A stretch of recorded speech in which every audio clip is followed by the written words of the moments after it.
Good Hey afternoon. guys. So today we are going to be talking to the lovely, lovely Jerry Benner. And as you know, I am Realtor Stephanie Hill, DMV Realtor.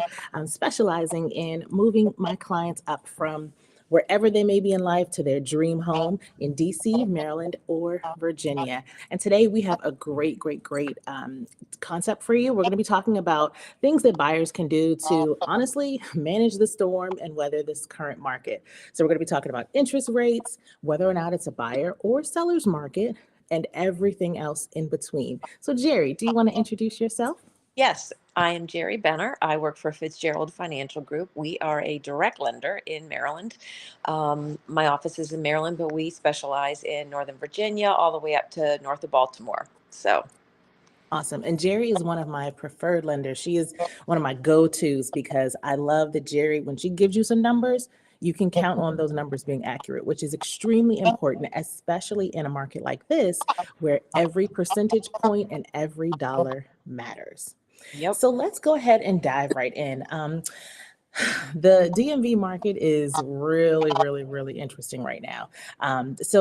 What's interesting to me is even though the interest rates are higher than they have been in the last, 20, 30 years or so, it honestly is still a seller's market. And Yeah. that's what's surprising. And most people don't think that that's the case, but it is mainly because we still have very limited inventory. And so, Well, in he's also kind of protected because of the federal government, too. True, exactly. Our area has a huge number of federal government employees and contractors, so it keeps our economy, pretty stable. And so, because of that, and the fact that sellers are sort of standing on the sidelines right now, we don't have a ton of inventory available, which means, supply and demand, there's Yep. going to be a seller's market. But despite that, there are still things that buyers can do to, get in this marketplace if they feel that this is the right time for them to buy. So one of the stats that I thought was really interesting is that home prices now are honestly 35% higher than they were in 2019, which is kind of crazy when you think about it. But again, appreciation in our area always tends to go up. Definitely not necessarily by this much, but it does go up incrementally because, as you mentioned, we are in a pretty stable economy here. So, Jerry, let's kind of talk about how buyers can be successful in this market. Like, what can they do? Can you tell me a little bit more about what kind of offers you may be seeing accepted Well, right now? so right now, conventional still rules the day, but I Hmm. am seeing more FHAs go through, which is good because the changes that they made with conventionals the beginning of the year, FHA has become much more competitive. So mortgage insurance, definitely more competitive than, if somebody's got less than perfect credit, we'll start with that route. As far as where rates are right now, FHA's 6.625 if you're conforming, 7 if you're in the high balance world. If you're going to be in a 30-year fixed, depending upon where your credit score is, you could be talking about 7.25. So, they, Okay. they have come down recently with the where the market is. They're coming off their highs, but they're still good. When I first got my house, in the late 80s, we were in the tens. So, So just to clarify, when you say high balance, and I know that it differs depending yes. on, the specific areas, Yeah, but and county, yes, that's typically, correct. do you mean like what, over 800,000, over 900,000, a So million? right now it's 722,000. It is going to go up in January. We are taking loans now at that 750 is the mark that it's going to go up to. So we are taking loans in the 750 mark. Okay. So just to clarify, you can get a loan regardless of the price point. You're just Yes, saying that if that it's, that's over that the loan 722 or amount. Yes, 750 amount, that it's just a different kind of loan. that's correct. It's conforming versus high balance versus jumbo. Okay. And why does that matter to the buyer? Like, what does that mean? A different down payment or different interest Not rate? different interest rate. So the high balance will always have a little bit more on the rate than the conforming loan amount will. Okay. Everything's a layer of risk in our world. So the riskier the loan, the more adjustments there are to the rate. Got it. Okay, that's helpful to know. So, But one of the things that I could bring up, so if you're, getting into the market now, this is a good time to look at your credit because mhm, credit scores play a key factor in where your interest rate will be. So the higher your credit score, the better your terms will be. And that's been the way it's been for many, many years. So people do an application, I look at the credit, I say like, okay, well, if you do A, B, or C, we can get your score to here. We have Hmm. partners that we work with that help us, improve somebody's score, whether it's just a couple points or whether it's 20 or 30 points, to, put you in the best position possible. Okay, so that's actually leads me to a slight segue. What goes into like when you're applying for a mortgage, for example, when you're filling out the application, what are the main factors that determine what someone is approved for? So I'm going to look at your credit and your debt to Hmm. income ratio. So what do you make and what are your debts? As far as your debts go, I'm looking at your minimum debts that show up on the credit report. So you may have a credit card, but I'm only going to use the minimum balance, not what you pay. Hopefully, it's more. I'm going to look at the car loan payment or the student loan payments that show up on the credit report, or count a certain percentage against you in the student loans. So truly, at the end of the day, it comes down to what is your income, which we work off of gross. You live off a net, but we work off of gross, and then your debts that you have. I'm not Okay. counting your cell phone and your utilities and stuff like that. Okay. Okay. That makes sense because those are things outside of, Yeah. what a mortgage expense would be. Another question for you. So thinking about student loans specifically, are there any, changes or updates in the last couple of months now that I believe student loan payments are due now, Yeah, right? yep, they started back in October. So yeah, they're coming, people are starting to make the payments on them. Key thing is to make the payments on time. Do Mm, not make them late because that will have a detrimental effect on your credit score. okay. And that's different from a deferment. You're just saying to make Yeah, sure that the payments are made as what part of whatever schedule that the exactly. person has set up. Yep. Okay, got it. And another question about student loans. Do the student loans, like, how does that factor into the debt to income ratio? Is it a certain percentage or is it their It's what payment? it's what's showing up on the credit report. Okay, got it. So let's talk about what buyers can do to sort of make purchasing a home more affordable in this market. Do you have any tips from a lending perspective? So, as far as affordability goes, again, get your score as high as possible. Start with me early in the process so that we can make those corrections or recommendations to your score. Okay. And then, if you can put 20% down, gives you a leg up. If you're competing versus somebody putting 3% down on an offer. As far as affordability goes, you know, buy down the rate, whether it's a permanent buy down or a temporary buy down. We can talk about the temporary ones in a few, but those are things that are going to happen. And then manage your debts. You may have not made a car payment in a couple years, but know that you're going to have to make a car payment and buy a car in a couple years. So kind of keep those things in mind so that Hmm. you position yourself for now and in the future. The other thing that a lot of people seem to have gotten away from is when I bought my first house, it was a townhouse. All Hmm. right. I did not go into that single family dream home, my 30-year fix, my permanent home for the rest of my life right away. You got to go back to that way of thinking that Yep. Your it, first home is not your it, forever home. it is a Hmm. step up. It is a step where you will stay and be comfortable for 5 to 7 years. And then you leverage that and the equity you've built into that permanent home. So I, I love that you say that because I always tell my clients, think of your first home or think of, this home as a stepping stone. This is a savings account. yep, So that every time you make your exactly. mortgage payment, you are slowly building up equity that you can then use to cash out and put towards your next home, which And might be your you're also dream not home. throwing your money away to the landlord. Hmm. You're spending your money on something you own. Yep. Perfect. One more question for you, kind of jumping back to the down payment. So, in this market, especially with these rising interest rates, it is a little bit unrealistic to think that buyers will have to put down 20%, or they don't have to, but Yeah. that buyers can put down 20%. I mean, again, if you have it, absolutely. But for those who don't, what do you suggest there? Like, So, I mean, I can do as little as first time home buyers, conventional 3%.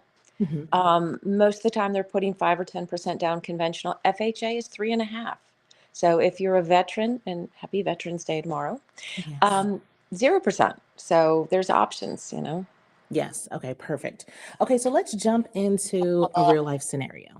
So I have a listing that is currently on the market. It is 11254 Raging Brook Drive in Bowie, Maryland. It's currently listed for just shy of 300,000. And so I'd love for you to maybe walk us through what a buy down is and maybe use Sure. that as an example. So let me share my screen and then Okay. we'll go ahead and maybe walk through what those numbers look Sure. like. So first, if you can explain, Jerry, what is a buy down? What does that mean? So I did an example of a 2-1 buy down. So for example, your permanent rate would be 7%, but your first year's rate will be 5. Year 2, it's going to go to 6, and then year 3 and on is going to go to 7%. So Mhm. it's a temporary buy down. The money comes from the seller. The nice thing is you get that, lower interest rate for a couple years. Okay. If say for example, in a year and a half, rates go down and you decide you want to refinance and there's money left over from that bucket of buying down, the temporary buy down, that actually goes towards the principal curtailment on the loan. So it's not like that money's wasted. Uh, Oh, okay. So it's yes. like separate money altogether. Yes, it's basically you're buying down, Oh, the savings for the first year, you're buying down the savings for the second year, and then the third and final year. You're basically buying your time to see when the market will correct itself. okay. Okay. That's interesting. So, okay, so the buy down, if I'm hearing you correctly, it works similar to closing costs. So a buyer would, for example, talk Yeah, to their agent and say, you know what, this would be after consulting with you, you all would figure out, I guess, how much might yeah, be needed to buy down the rate, and then you'd request that amount from the seller. the seller as closing Yep, cost assistance. Is that's that what I'm hearing? yep, Okay. that's correct. And then honestly, you may not each buyer's individual. They may just want to do a permanent buy down and then take their cash to pay for the rest of the cash for closing costs. Got it. Got Um, it. Got it. get Got the it. Okay. flexibility by just getting a lump sum as closing cost help. And then we can go through whether a temporary buy down or that permanent buy down make more sense for you at the time. Okay. So in this specific example of 11254 Raging Brook Drive, Yeah. it looks like in this scenario of the 2-1 buy down, like year one, it says that the estimated payment may be $2,349. And Yes. then year two, it would be $2,534. And then years 3 through 30, it'd be $2,728. So in Yes. that scenario, I guess I'm assuming that the payments go up by a couple $100 each year to kind of get the buyer used to making a mortgage payment and all of that. Yeah. And then, You still do have to qualify at that higher rate though. You don't qualify at the low. okay, So just keep that in mind. So that's where your debt to income ratio comes into play. okay, This is basically working within your comfort zone. So if a buyer comes back and says, I love this house, but I'm a little bit uncomfortable with where the payment is, then this temporary buy down buys them some time, like I said, till the market corrects themselves. okay, got it, got it. Okay, so Jerry, speaking of market corrections, all of that, do you have any insight into typically like when the market goes up and down? Any insight there that buyers or sellers should consider, over the next year or so? As far as where the market is and where it's going, I don't have a crystal ball. If I did, Hmm. I've missed the Mega Millions and Powerball I multiple know, times. me too. So just putting that out there. But you need to be comfortable with where the payment is now. You need to expect that it is going to stay elevated for maybe the next year to 2 years to 3 years. It's hard to see where the market will be. Nobody Mhm. ever thought in 2019 we would have a worldwide pandemic, which would affect rates. So you Yeah. just don't know. Things are outside of people's control. So. Right. Right. Okay. Well, any final tips for buyers or for sellers as they Well, wade through actually, this the fall one winter thing I will market? say, I've been in the business for, over 20 years now. And when you reach the holidays, yes, there's fewer listings, but those sellers that are out there are motivated. And those buyers that are out there are motivated. So Hmm. don't give up. This is a good time to buy. And it is a good time to sell if you truly want to move your property. Because if you wait to time it with the spring market, one, we don't know what the spring market's going to look like Hmm. or when it's going to start. Some years it's been March, some years because it's been warm, it's been as early as late January. Hmm. So don't try to time it. See what's good for you in your situation. But this is a good time of year, if you are a motivated buyer or seller. Completely agree. And I'll leave on this parting mark. So I sold a client a home, and actually they were buying and selling. So we sold their home, I want to say a day or two before Christmas, which was Yeah. crazy. The wife was in labor, so she wasn't even able to make it to the closing. They had the baby on closing day, and then we, moved into the next home. So absolutely, to your point, there are Yeah. buyers and sellers in the market during Yeah. this sort of holiday period. And as you said, they are extremely serious and Yeah. motivated. So if someone is interested in looking to see, whether now is a good time for them, please, please, please give me a call. And actually, one more question for you, Jerry. Sure. How soon should someone contact you if they're thinking about getting into the market? Like, what's too early? Well, again, if I need to, better to know what we know what you know than don't then find out the hard way. Oh, Hmm. I was had a parking ticket that went into collections 3 years ago and we didn't know about. We can get these things fixed. Okay. So do the application. It's good for, a long period of time. We just let it sit out there if we're good. If you know you're not going to look till after the first of the year because you're traveling or just don't want to mess with it during the holidays, at least you're in a position because if that dream house were to pop up, then we're not scrambling on Hmm. December 24th. Hmm. But should I try to tell my clients, like, at least have, some money saved? Let's at least have 3, 5%, something like that Yeah. saved so that we're starting with something. Is that Yes, that's okay? correct. So you want to figure at least 3.5 to 5% for a Hmm. down payment. And then in this area, you can figure between 3.5 to 4% for closing costs. Hmm. Some sellers are giving closing cost help now. It just depends on how motivated they are. Yep. All right. Well, thank you so much, Jerry from All Fitzgerald right. Financial. And Yes. guys, if you are interested in buying, selling, or investing in the DMV, and if you have any other questions about real estate in general, I would love to help you. Please DM me or leave me a comment below. Email me, call me, text me, and I will be sure to respond quickly. So until next time, this is the latest edition of What's Up with the Real Estate Market in the DMV. Have a great day, guys. Bye.